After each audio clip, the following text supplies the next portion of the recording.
So basically, this is called How to Find Your Purpose and Do What You Love. Okay. It's from brain picking. So first, here's some other article searched. It's the Secret to Learning Anything, Albert Einstein's advice to his son. Authors Mariah Popova, brain pickings. And its main point is the way you learn the most is when you're doing something with such enjoyment that you don't notice the time passes. I don't know what that means, because it's Einstein's thing, so it's beyond me, but let's go next. Next one, your next Bible will be a hologram.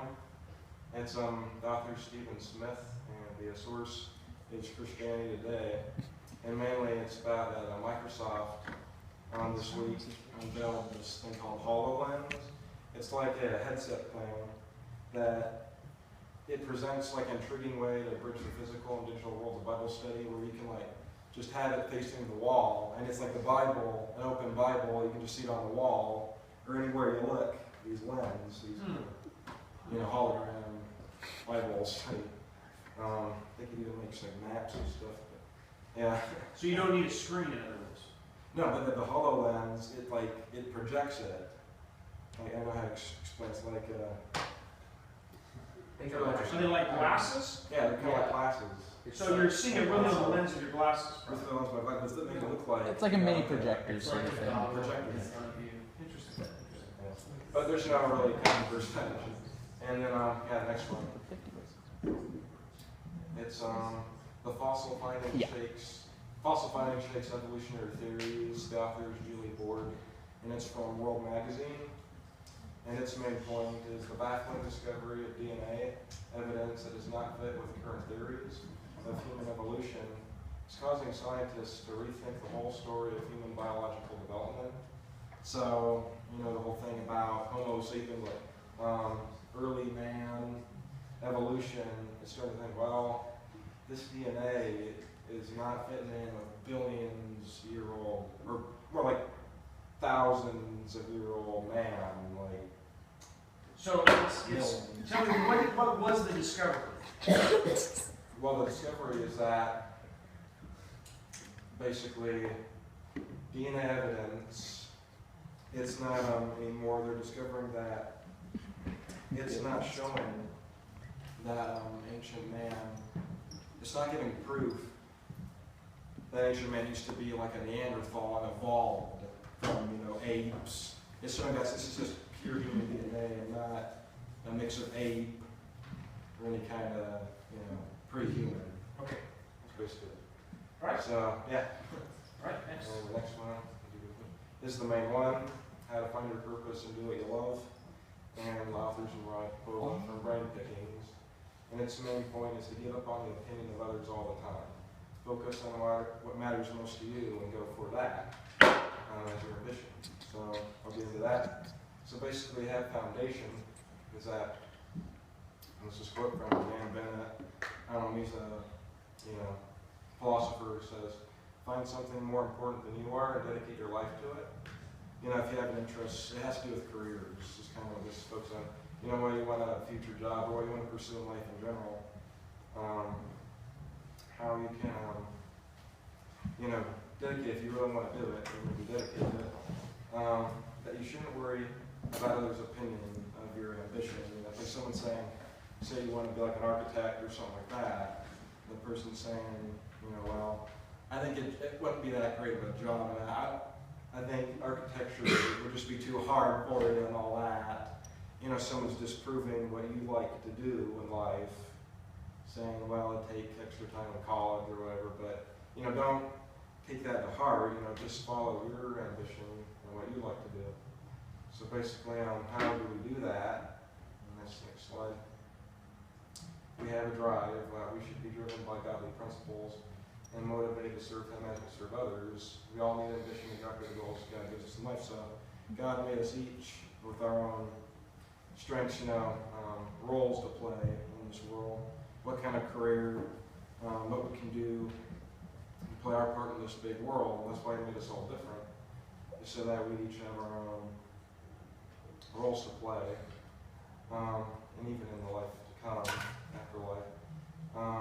Here's a quote from Billy Graham's son.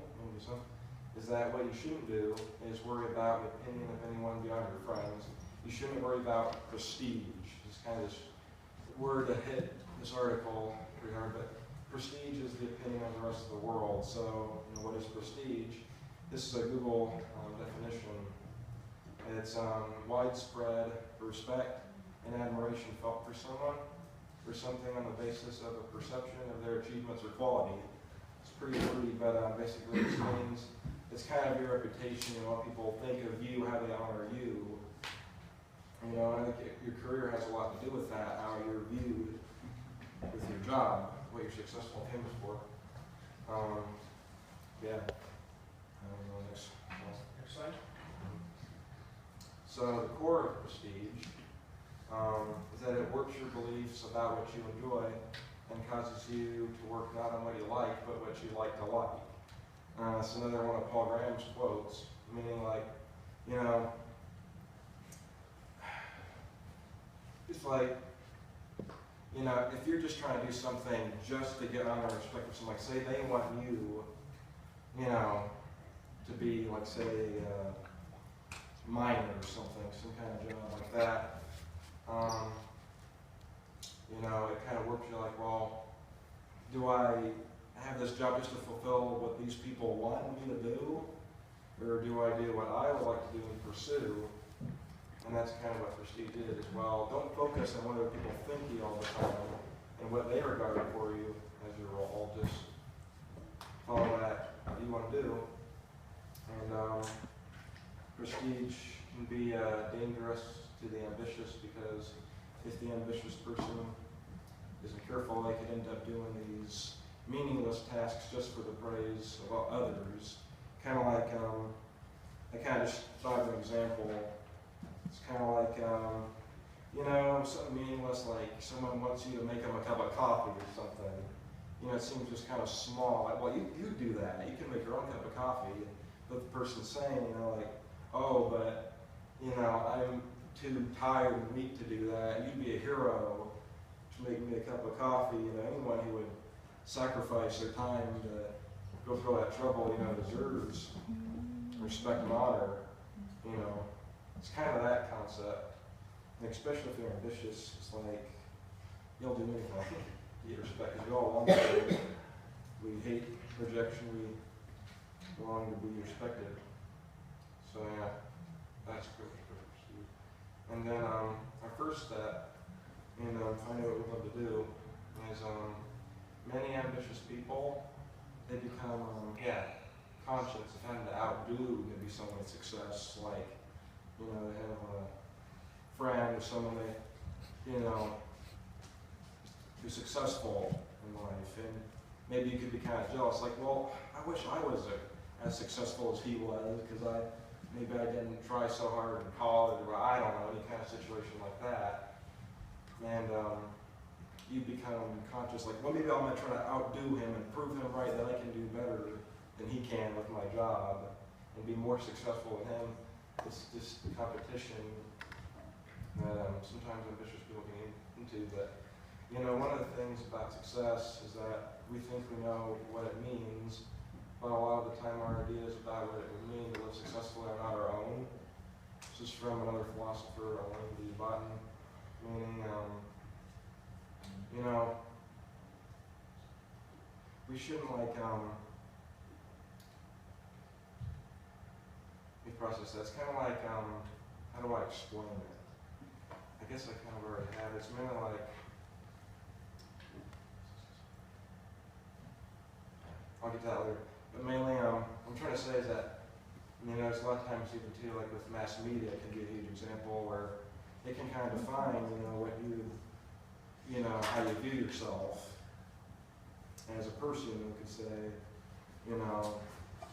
because that's what commercialism is always trying to do, is say, how can you improve yourself, make yourself popular? How can you, have the right trends, or, earn respect by having the next cool thing? And we can't fall into that, just thinking, oh, I gotta be cool, or I need to go with the crowd and go what everybody else is doing, just to fit in and have to be respected. We gotta think of respect as more of a character quality and that we're not willing to go with everybody else, but instead follow, what God would have you do in life and fulfill the role He's given you, and not worry about everybody else's picky criticism of what they think all the time of you. So the second phase is when your motive of success is established, you stick to it. If you love what you're doing, it'll be easy to stick to it. But if it's like you're trying to stick to a job you don't like, you're not going to be as successful, because one thing, God didn't make you for this certain job, and you're not going to do as well. You're not going to care enough to even bother doing it best you can, and you end up hating your job, and you want to retire early and all that. You don't want that. So, but at the same time, it's important to listen to others. So let's go to the next slide. Okay. But here's another quote from philosophers: that work is an intended activity that is accomplished through the will. Now, labor can be intended, but only to the extent of doing the groundwork or not doing things that would clearly prevent the labor. Beyond that, labor has its own schedule. So that there's a difference between work and labor. Work is something you choose to do by pure will, something you're just into, like art. You don't get paid a lot. It's not, I wouldn't consider it an occupation, but it's something you make little money and you really enjoy. And you make your own schedule for that. But then labor, it's its own thing. And sometimes it can get long, and it's just your job and it's something you chose to do. But it's important that future jobs are something that you enjoy, and labor can be a torture if you don't enjoy it. That makes labor really hard. And the next one, basically, this is a big quote from Steve Jobs, basically saying, most people who love to do what they do, they do their job best, and if your job's a joy, you won't be focusing on yourself, because the whole time, if you're doing a job you don't want to do, and you're pressured into it by your peers or even your parents who want you to do this, you plan that for you, and you don't want that, it ends up, you're just focusing on yourself all the time. But if you're truly doing something that's fulfilling and God made you to do in life, then you can start outreaching to others and start considering them and their opinions. But if you take opinions too seriously, that it just dictates your life, that's where you have to set your ground and your bearings, and you have your principles, and I'm going to do what's best. So take that one. And then phase 5, another quote, but basically, fall in love with the work you do, and believe that your work is important, that you're doing, something meaningful, especially if you're outreaching to others and considering their big ideas. And a lot of successful people are those who basically had that ambition early in life and sought to make it their own, make it big, and make it popular. Milton Hershey, how he invented chocolate and all that, he dreamed, as a kid, I'm going to try to invent something new. That's my phone.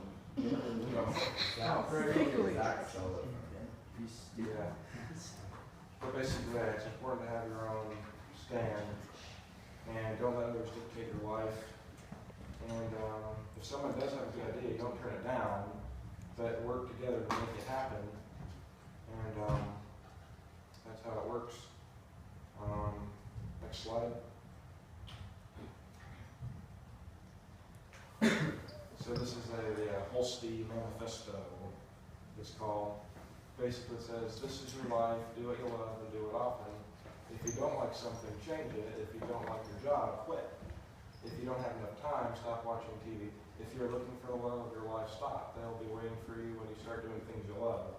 So there's nothing saying you have to stay at a job you don't like either. There's plenty of other great things that be meaningful to you.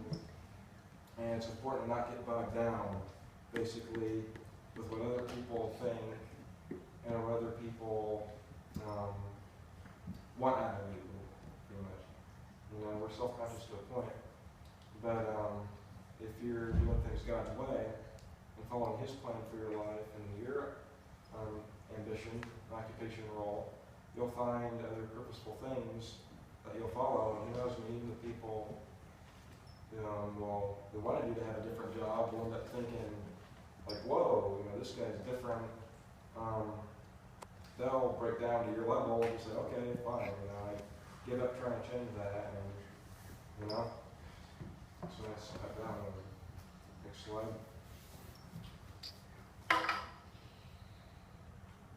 So then basically the results, you have a fulfilling career and not just the empty shell of the words prestige. To a point, we do desire honor and respect. But you will be fulfilling what matters most, and you can truly have freedom just doing what you want regardless of what others think of you. And life can be easier if you aren't worried about PR to others' opinions.